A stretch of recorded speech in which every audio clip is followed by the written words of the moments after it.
जन सुराज पर आपको भरोसा विश्वास करना चाहिए कि नहीं, इसका सीधा फॉर्मूला ये है कि मान लीजिए कि आपको कोई रोग हुआ है। चीनी के रोग आजकल घरे घर भइल बा, तरवा जा तनी दवाई करावे, एगो डॉक्टर से करैनी, चीनी कंट्रोल भइल, फिर बढ़ गई, फिर दूसरा डॉक्टर के यहाँ गईनी, एकमा में ना इलाज भइल छपरा गईनी, छपरा में ना इलाज भइल आदमी पटना दिल्ली भी जाता, फिर थक हार के आदमी कहता भैया चीनी के रोग ठीक ना हुई, अब संयम करके खाए पिए में संयम रखी, यही से राहुल उपाय चली।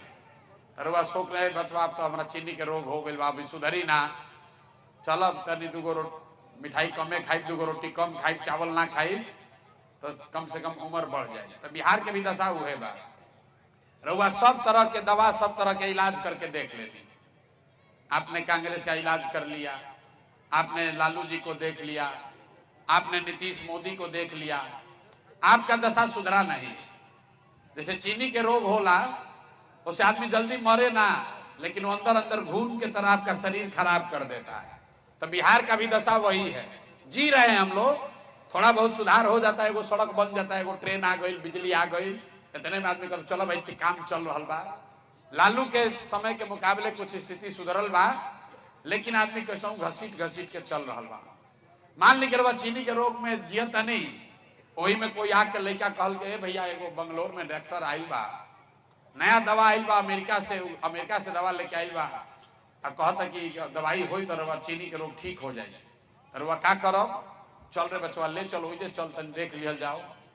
मान लीजिए डॉक्टर क्या पहुंचनी बंगलोर, सुन के आयल बानी कि अमेरिका से ही डॉक्टर दवा लेके आयल बा ऐसन कि चीनी के रोग ठीक हो जाए। डॉक्टर साहब के यहाँ गई नहीं, डॉक्टर साहब कहियन कि पूरा गारंटी तो नहीं है, लेकिन 50% चांस बा कि दवाइया खाई तो ठीक हो भी सकेला, ठीक नहीं हो सकेला। तरुआ का कहो कि चलो पहले तो देखिए ले बानी कि ठीक नहीं हो, 50% चांस बा ना, दो भाई वे देख के ट्राई करता नहीं। तो जन सुराज वही नई दवा है, ठीक हो भी सकता है, खराब भी हो सकता है, लेकिन आपके पास पहले से जो 4 दल है वो एक्सपायर दवा है, उसको खा लिए, देख लिए, पचा लिए, उससे कोई फायदा नहीं। अब तय आपको करना है कि आप नया दवा ट्राई कीजिएगा कि पुरनके एक्सपायर दवा खाते रहिएगा। तो भैया एक्सपायर दवा तो कोई ना खाई, समझदारी तो यही में बाकी जो हम दवा एक्सपायर हो गई बा ओकरा के फेंकल जाओ, और जौन नया दवा आयल बा देखल जाओ शायद काम कर भी सकेला, काम ना भी कर सकेला। तो हम आपको ये दावा नहीं कर सकते हैं कि हमको वोट दीजिएगा, हमारा बात मान लीजिएगा, जन सुराज का सरकार बन जाएगा तो सब सुधर जाएगा, लेकिन सुधार हो सकता है, होने की दिशा में काम हो सकता है।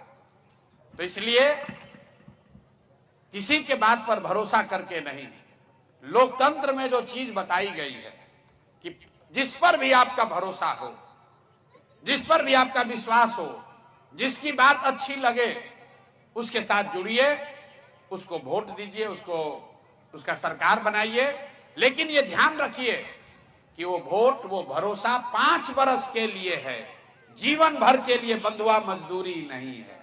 इसीलिए तो 5 वर्ष पर चुनाव होता है। रवा कभी सोचनिया कि 10 वर्ष पर चुनाव काहे नहीं के हो, सरकार इतना खर्चा करके 5 वर्ष पर चुनाव काहे कराता है? इसलिए कराता है कि जिसको भी आपने वोट दिया, जिस पर भी आपने भरोसा किया, अगर उस वोट का वो कीमत अदा नहीं किया, आपके भरोसे पर खरा नहीं उतरा, तो नागरिक होने के नाते आपका ये जिम्मेवारी है कि जितना मजबूती से उसको वोट देके जिताए हैं उतना ही मजबूती से झाड़ू लेकर उसको बाहर भगाइए, नहीं तो आपका जीवन और आपके बच्चों का जीवन नहीं सुधरेगा।